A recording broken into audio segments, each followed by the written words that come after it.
Hello.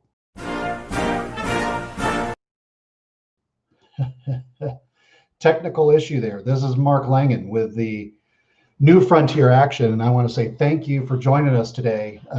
We're having a special live stream with the hosts of the Debate, Persuade, Win podcast, a new podcast that's going to be launching here in February, doing a deep dive on debates and public addresses in presidential politics and history, kind of as a way to give context to why politicians talk the way that they do. My name is Mark Langgin. I'm the executive director of New Frontier Action. And so while you're here and as people are starting to come on live to watch the program, be sure to share this stream to your social media channels, Facebook, Twitter. We're live across YouTube, Facebook, Twitter, Twitch, and a number of other places with New Frontier Action. And we're really excited to have you here on this momentous day, the inauguration of President Joe Biden and Vice President Kamala Harris. And so with that being the case, without much further ado, I'm going to bring in my co-host, Mr. Jacob Thompson, Professor Jake Thompson of University of Nevada, Las Vegas. Jake, can you hear me there? I can definitely hear you. Can you hear me? Yeah. Thanks for coming on. I'm really excited about what we're doing. As we're getting started, I think it's important for people to kind of know who we are. I've been on through these channels a few times, but why don't you give yourself a brief introduction to our listeners and viewers so they can understand who you are? Sure, happy to do it. And thanks for having me. I'm excited for this opportunity and the chance to talk to folks about the way that political communication works and why politicians say the things that they do, and maybe even talk about how they could do that job better. So my name is Dr. Jake Thompson. I'm a professor in the Department of Communication Studies at the University of Nevada, Las Vegas, and I coach the university's nationally recognized award-winning debate team. I've been dabbling in politics and have studied political campaign debates and political communication for a very long time and have been teaching about them for quite a while. I played a role in the hosting of the 2016 presidential debate. That was the third debate that happened here at UNLV. And I'm just excited for a chance to work with Mark and have some interesting conversations about political communication and look at some of these important issues that face our country and the ways that we talk about them. And thanks for getting on, Jake. And, like I said earlier, as we were getting started, if you're just joining us, make sure to share this to your social media channels. Follow us on YouTube. You can follow all of New Frontier Action's live streams at newfrontieraction.com/live. We're doing regular events every week, 3 to 4 times a week.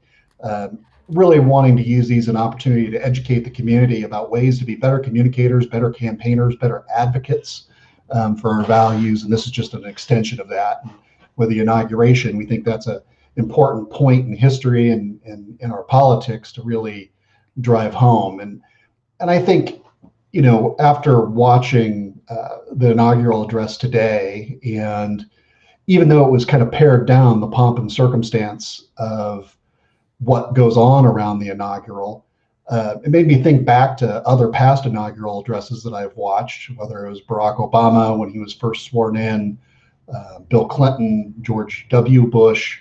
I was a little bit young in George H.W. Bush's inaugural and not paying attention to such things. But Jake, these are big moments for the American Republic, and for what we do with the institution of the presidency.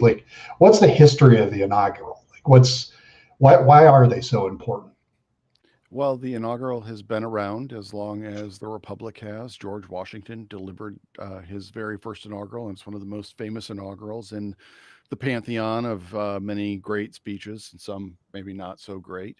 But these are hallmark moments in our democracy. They represent the peaceful transition of power. The essence of our democracy is really that one side's going to win and one side's going to lose, and the losing side will respect the victory of the other.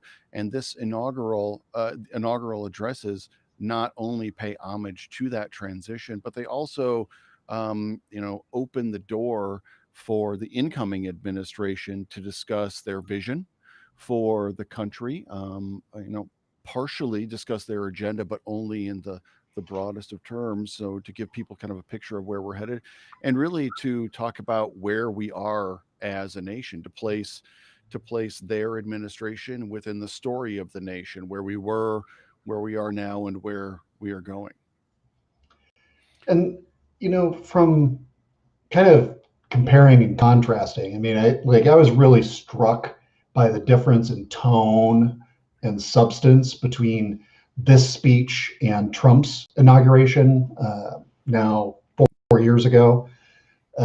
And really, I remember being really struck when Trump was speaking, and just how over the top, just how big and loud and brash his inauguration was, and how now look back on it, hindsight's 2020, was like really kind of setting the tone and tenor for how he would govern, and particularly how he would communicate and kind of spin up his base.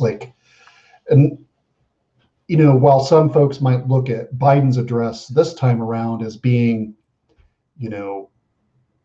as definitely different in an energy standpoint and approach, but it seems to be more of a return to form as far as like how inaugurals have typically been. Yeah, I mean, you're absolutely right that in the great history of American presidential inaugurals, Trump's stands out as different in tone, tenor, and like you said, kind of just how big it was. I think that many of us in 2021 are realizing, like, oh, we should have seen this all coming, for the past 4 years, and some of us, maybe did see it coming. And his inauguration, his inaugural address, really did kind of kick off that. When I printed off some of the most famous lines here, and when he says, uh, this American carnage stops right here, and it stops right now. He talks about how America is dying essentially. For many decades, we've enriched foreign industry at the expense of American industry, subsidizing the armies of other countries, etc. And obviously, all inaugural addresses have to cope with kind of the present situation that we're in and talk about why there are problems, right? But the volume that was turned up to in Trump's address was something that we haven't really seen before. And I don't think that we should expect anything less from a person who kind of got famous on reality TV, where saying the most shocking thing is the way to not get you voted off the island or out of the boardroom, right? Mm-hmm. Yeah, and I thought it was interesting too how Trump would have a tendency to really try to stoke fear, anger, division, but he seldom offered an alternative to it, right? Like it was really all about tearing things down, deconstruction of the institutions of government and the traditions and ways we've thought about presidential politics and just our democracy in general. And I thought it was interesting how very much at the very beginning of the address, President Biden started off saying this is democracy's day. And then the line, we've learned again that democracy is precious, democracy is fragile, and at this hour, my friends, democracy has prevailed. Whereas if it's Donald Trump that's delivering that line, he's going to say democracy has been obliterated and destroyed. It's been succumbed to the left and all this carnage. Let's go fight, right? Without any sort of like kind of bringing it back together as far as the body politic. Right. With President Trump, I think that what we see, you have a really good point, which is that Trump is all about kind of tearing things down, and kind of overturning the system, doing things in different ways that we've never seen before. But interestingly, I just disagree. I'll take a little twist on this, which is that he does have a solution. And the solution to everything is like me, not me personally, not Jake Thompson, but it's like Donald Trump, right? He's our savior. That's what the cult of personality is really all about, that you see from more or less authoritarian leaders all around the world. in ways big and small. And so much of his inaugural was really about him, and so much of his presidency and the media cycle surrounding his presidency has been about him.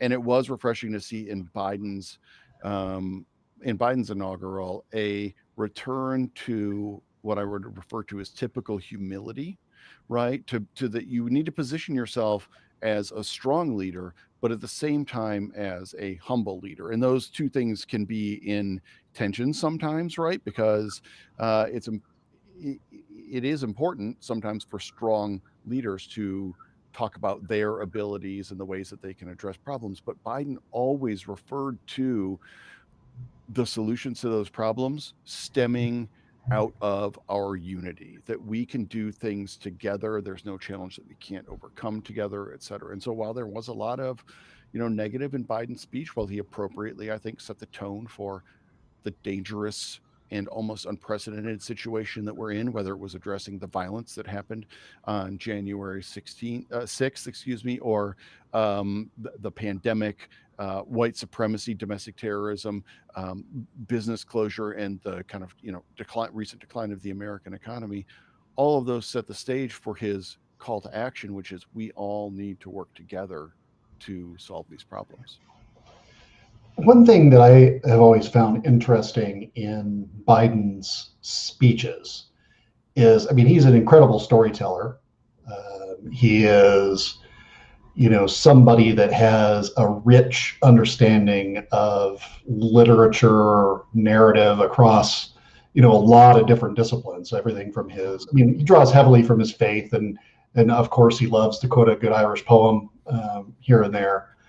But his use of metaphor is really interesting to me, and kind of the idea, if you kind of think back to kind of the idea of the president as like the father of the nation, like that, and thinking of the nation as a family, and how the difference in governance and kind of the approach to talking about the problems within that family, where Biden has a tendency to be very accepting and embracing and compassionate in how he thinks about all the members of the republic, all the people that live in the United States, and granted, he thinks of himself as part of a world body. He doesn't just think about just pure American exceptionalism like Donald Trump does. But I was really taken like about it's probably a quarter of the way into the speech where he was talking about, he says we're a great nation, that we're a really good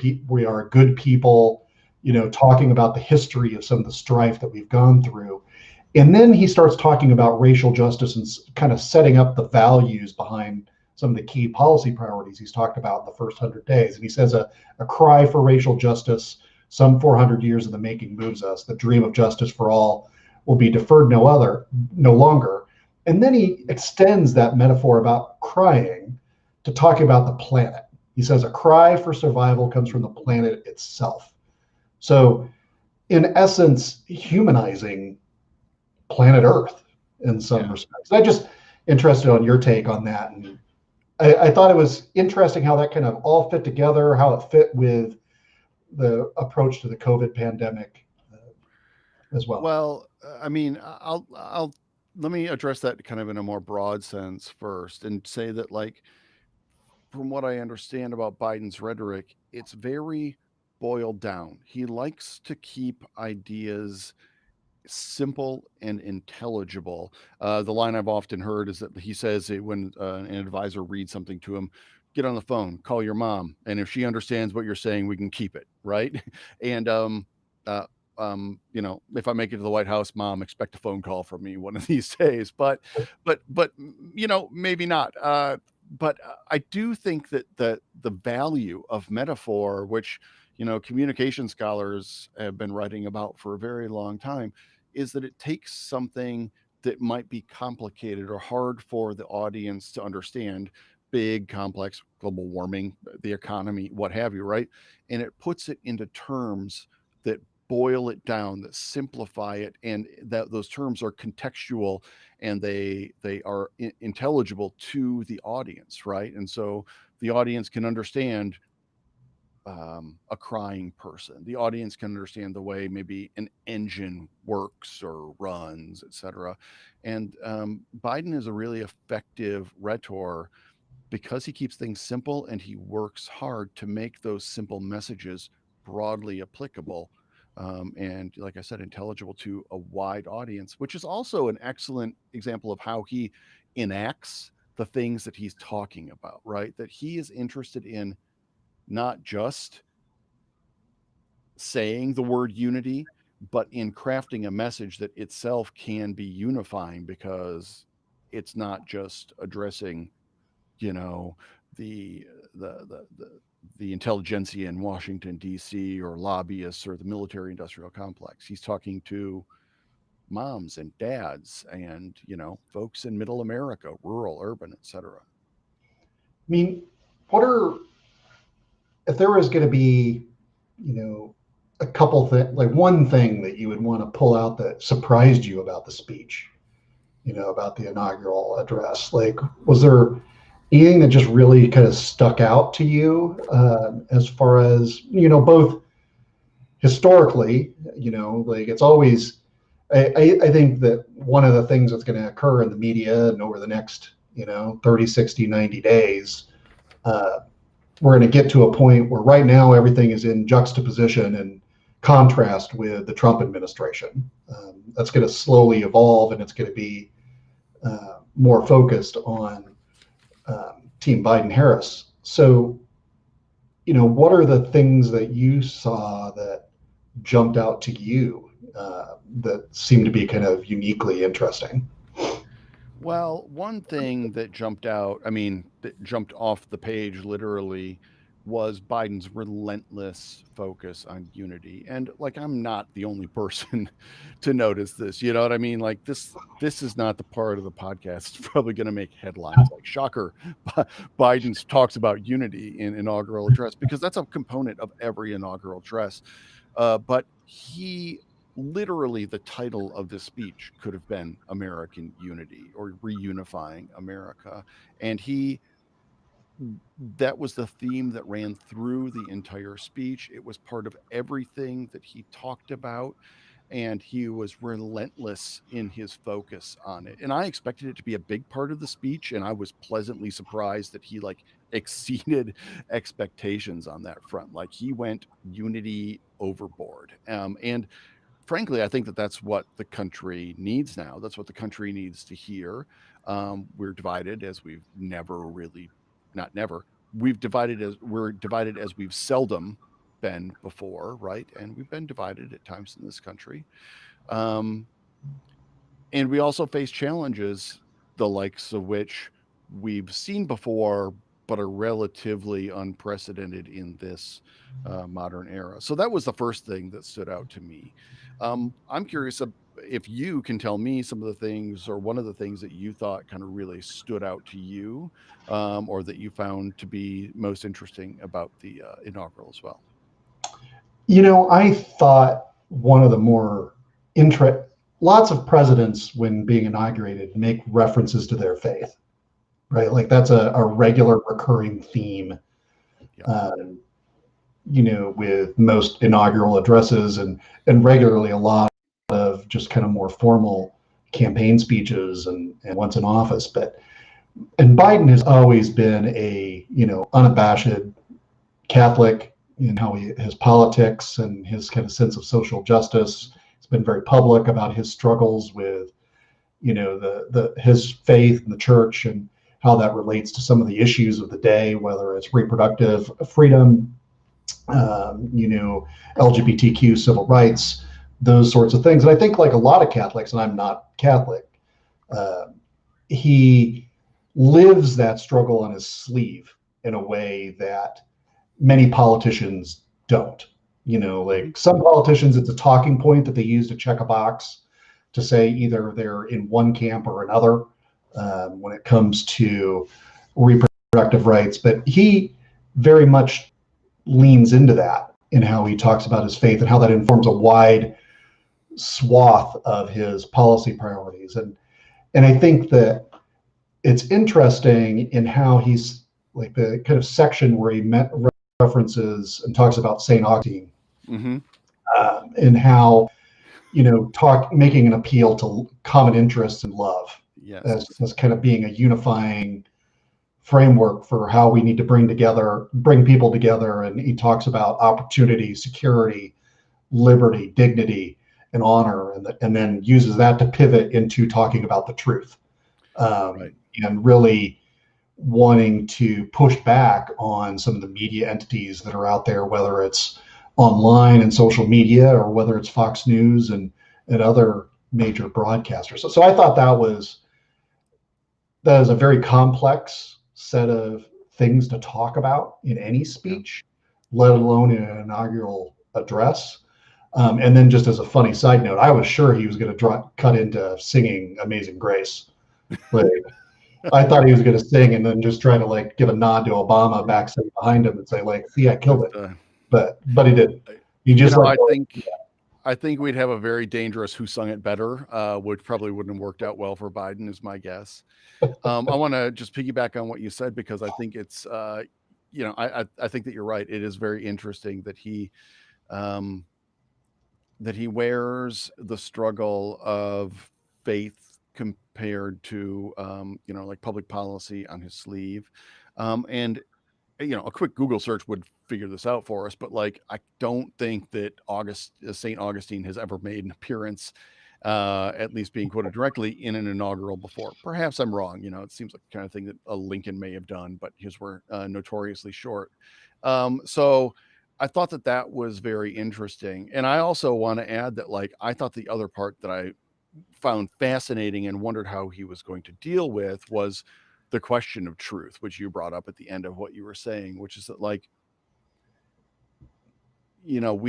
there's been a big lie perpetrated about the election fraud and whether or not Biden's the legitimate winner, et cetera.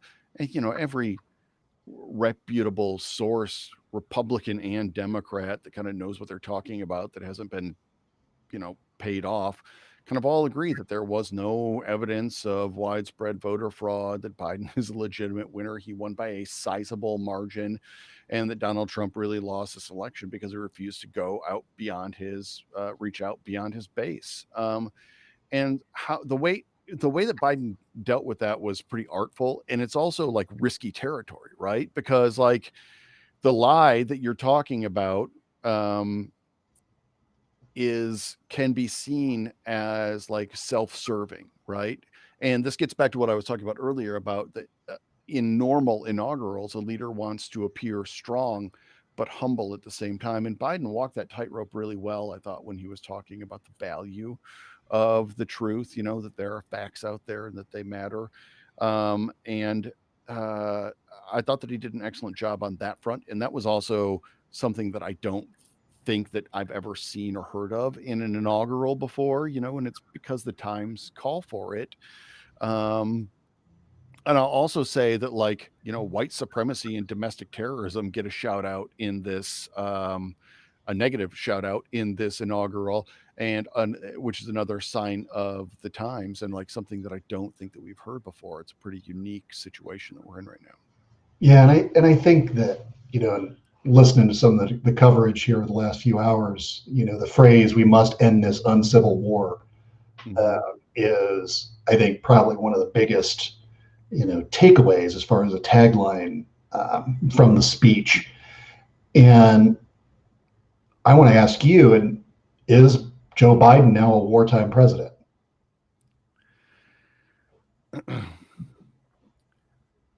I don't think that he will govern like a wartime president, but I think that he might talk like one.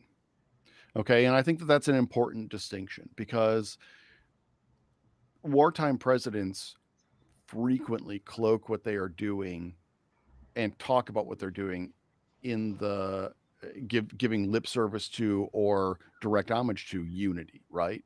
The rally around the flag effect that produced a, 89 to 90% public approval rating for George W. Bush in the wake of 9/11.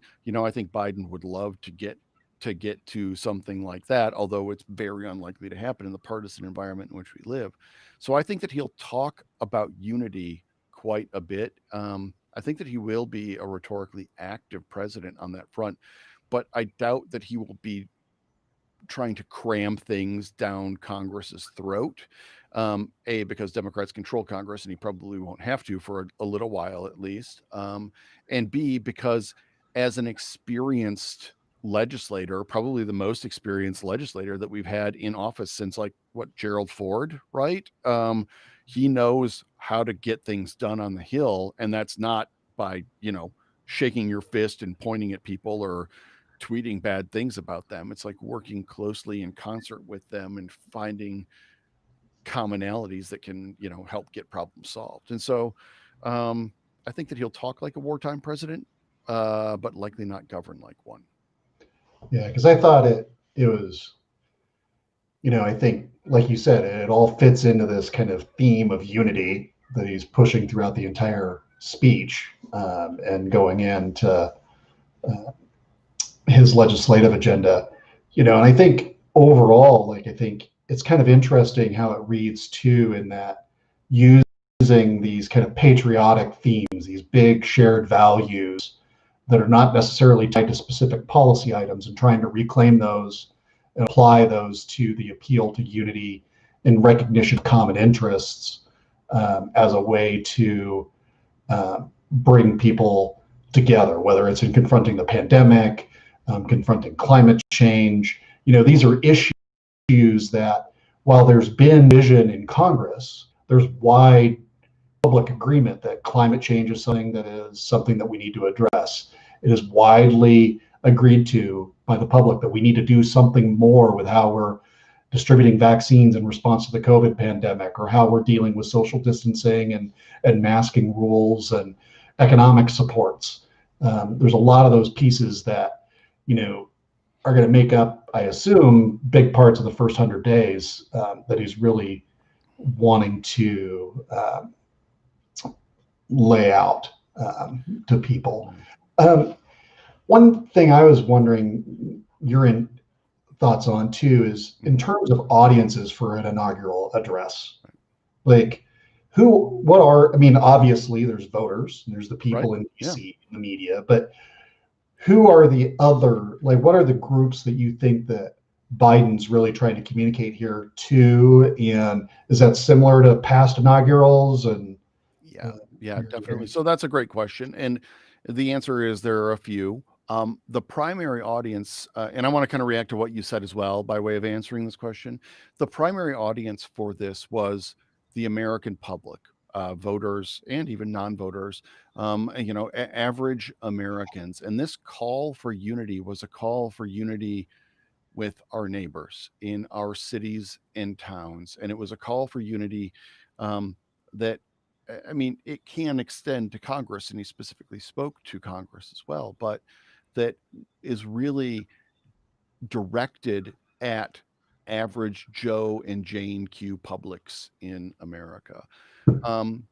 But beyond that, and I think that if Biden can break through there just a little bit, he can be a very popular president who can govern with a mandate that might even have the chance of overcoming the partisan fracture that we have among the public, at least. Okay. And this is a case where I think that the tail will wag the dog, or where the public will have to lead Congress, because Republicans in Congress right now seem pretty on board with Trumpism, and it seems like many of them at least think that that's the path to electoral success in the future. So Congress was another audience that Biden was talking to, and he specifically referenced Congress when he said at some point in the speech that my fellow members, there we go, all my colleagues I served with in the House and Senate up there, that we all understand that the world is watching us today. So here's my message. And so he's talking to members of Congress. He directly referenced members of Congress when he was talking about the assault on the Capitol as well. And that's another important audience. This appeal to work together with members of Congress might not work in public, but I think that it, with Republicans in Congress, might not work in public, but it might work behind the scenes.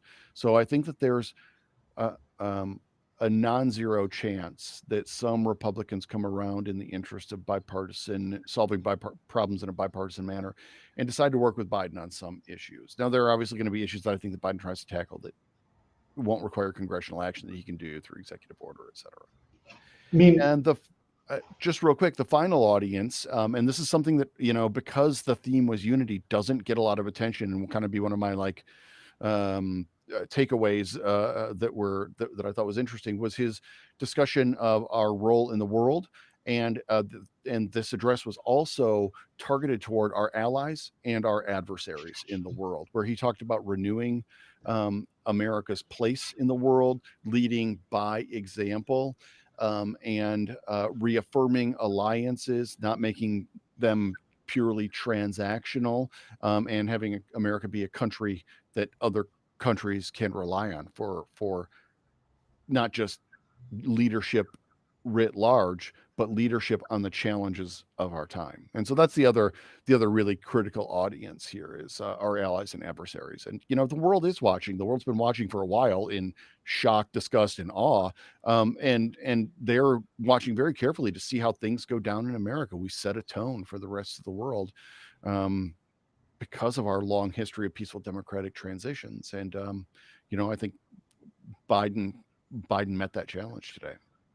yeah, and I think, I think you're right. I think one thing that was striking to me was, and I think I'll be interested to see how it plays out in the coming days and weeks. But this inaugural address, it was so heavy on values and character and big themes and metaphors.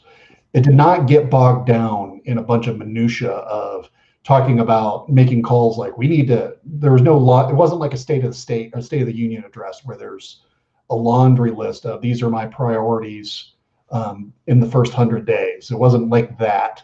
Mm-hmm. And I think that's part of laying the groundwork for that kind of bipartisan unification appeal, doing that work before getting down into the weeds as far as specific policy proposals. But I also think it was interesting when thinking of audiences outside of the United States and other countries, he never mentions the word China. Not said word one. And considering we've had a president for 4 years where I don't know if there was ever a speech where he did not mention China. You're mispronouncing it. I just want to correct you here. It's China. If you could just get that right, that would be, I think, helpful for the audience out there that's listening, so they kind of understand what country you're actually talking about. But is that typical of what we see in inaugurals? Like do some of them have more of a heavy laundry list kind of policy focus than others, or is that something you see more in like the second term inaugural? Are there differences? There are usually differences between inaugural 1 and inaugural 2 if a president is reelected. I would say it is part of the norm to not dwell on policy specifics.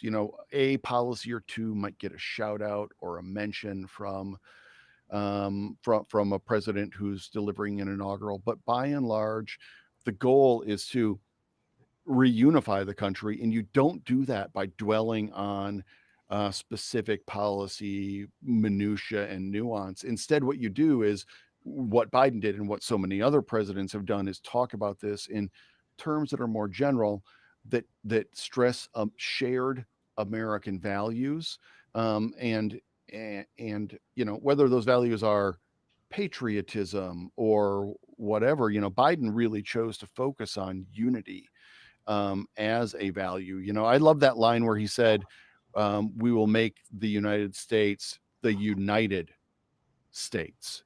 And I thought that was a great line. Another one of those, kind of fantastic takeaways from his speech, just because he kept pounding that message of unity so much. But by and large, you see inaugurals that are really more treatments of values, shared values, in an effort to reunify the nation, and not so much policy.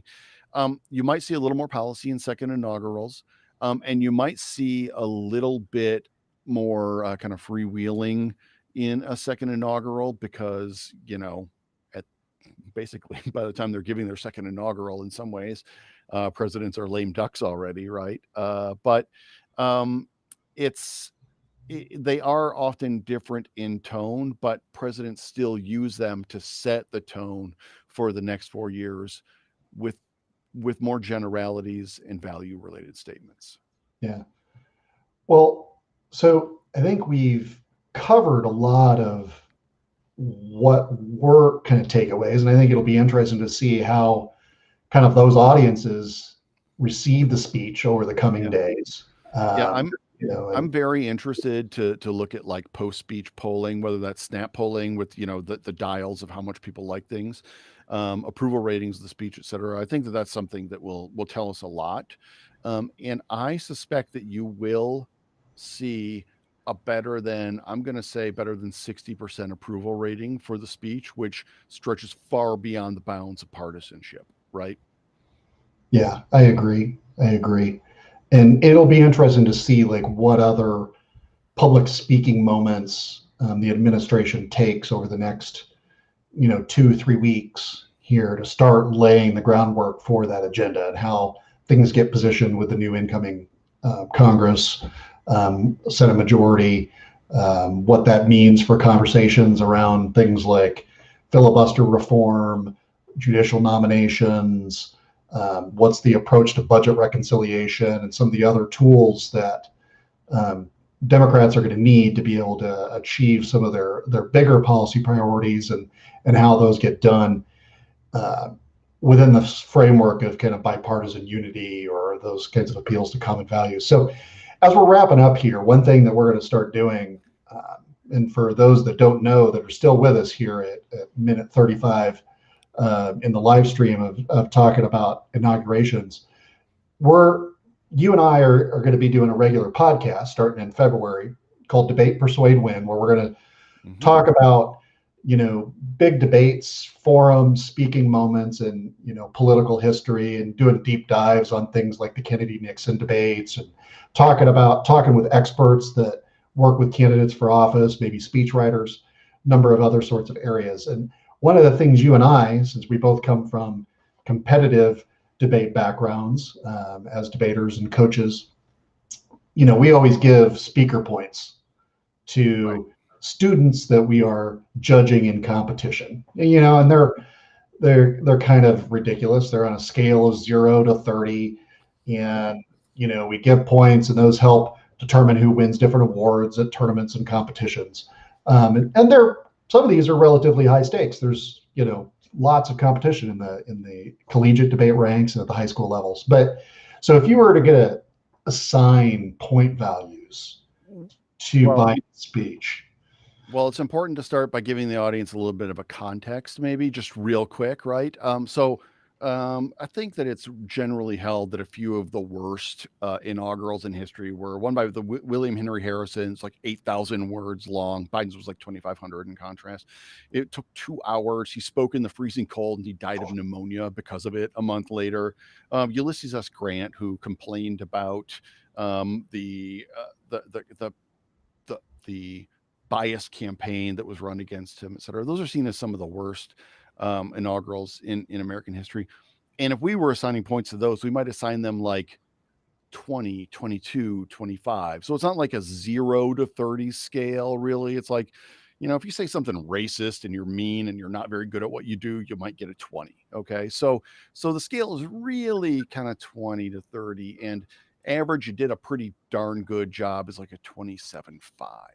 Okay. And so lots of inaugurals fall in the 27.5. And then you get the famous inaugurals, Lincoln's second inaugural, Thomas Jefferson's inaugural, Ronald Reagan's first inaugural, and there are a handful of other JFK's, are a handful of other that are well recognized. And so those might be up in like the 29.5, 29.7 range. So just to put all this in perspective for the audience, right? I'll shut up about history now. So we're going to assign points to Biden's inaugural, right?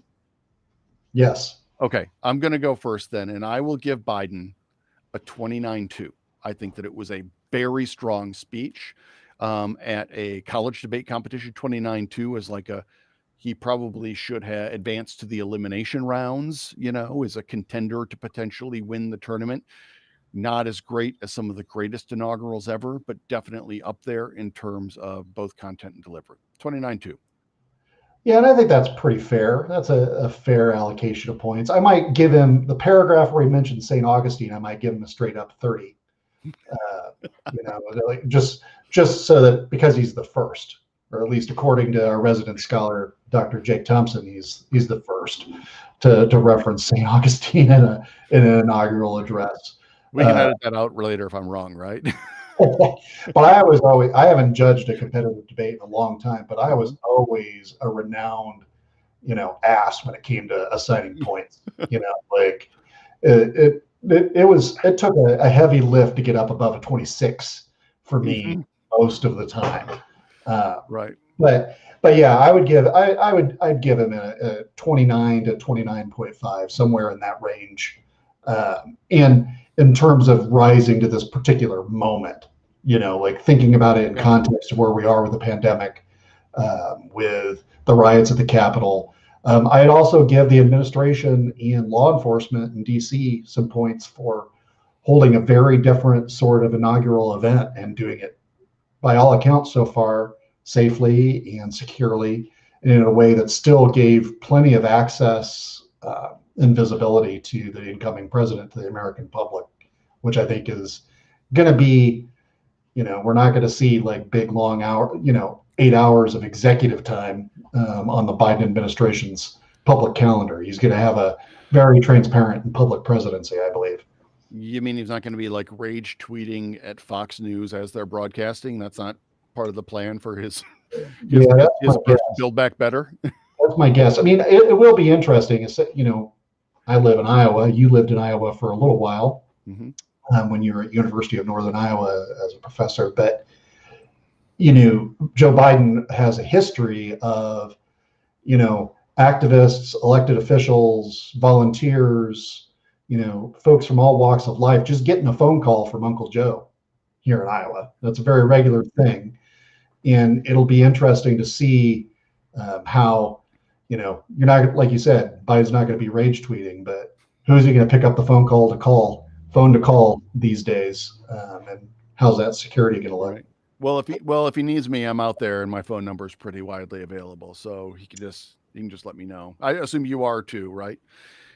Before we sign off, do you want to tell people how they can get a hold of us, Mark? Yeah. So right now we're on Twitter at DebateWin. Is the best way to reach us. You can direct messages are open. Send us a message, follow us there, share this. We are going to be across all the social media channels, and then on Spotify, Apple Music, and podcasts, and all the platforms starting in February. And so we'll update folks with that. For now, make sure to share this, bookmark it. If there's folks that are interested in debate and public address and, politics and in general, we want to hear from you, and we hope you'll stick with us later. So thanks for jumping on today, Jake. It's kind of a preview episode for us. Yeah, I'm happy to do it. I'm looking forward to future episodes. If folks have suggestions for things that they want to hear about in the political communication or political campaign communication context, they should tweet at us or let us know about that. We'll entertain your ideas. We promise not to reject them out of hand. We want to hear what you want to hear about. But I'm just really happy to just get this ball rolling, Mark, and I look forward to future podcasts with you. Yeah, it's a lot of fun. Thank you, everyone, for tuning in, and we will come back to you in February. Also, thank you to New Frontier Action for hosting this inauguration address podcast or live stream. And so check out New Frontier Action at newfrontieраction.com/live is where all the events are hosted. Click that donate button, visit us on YouTube and subscribe, and we'll be back to you soon. Thank you. Thank you.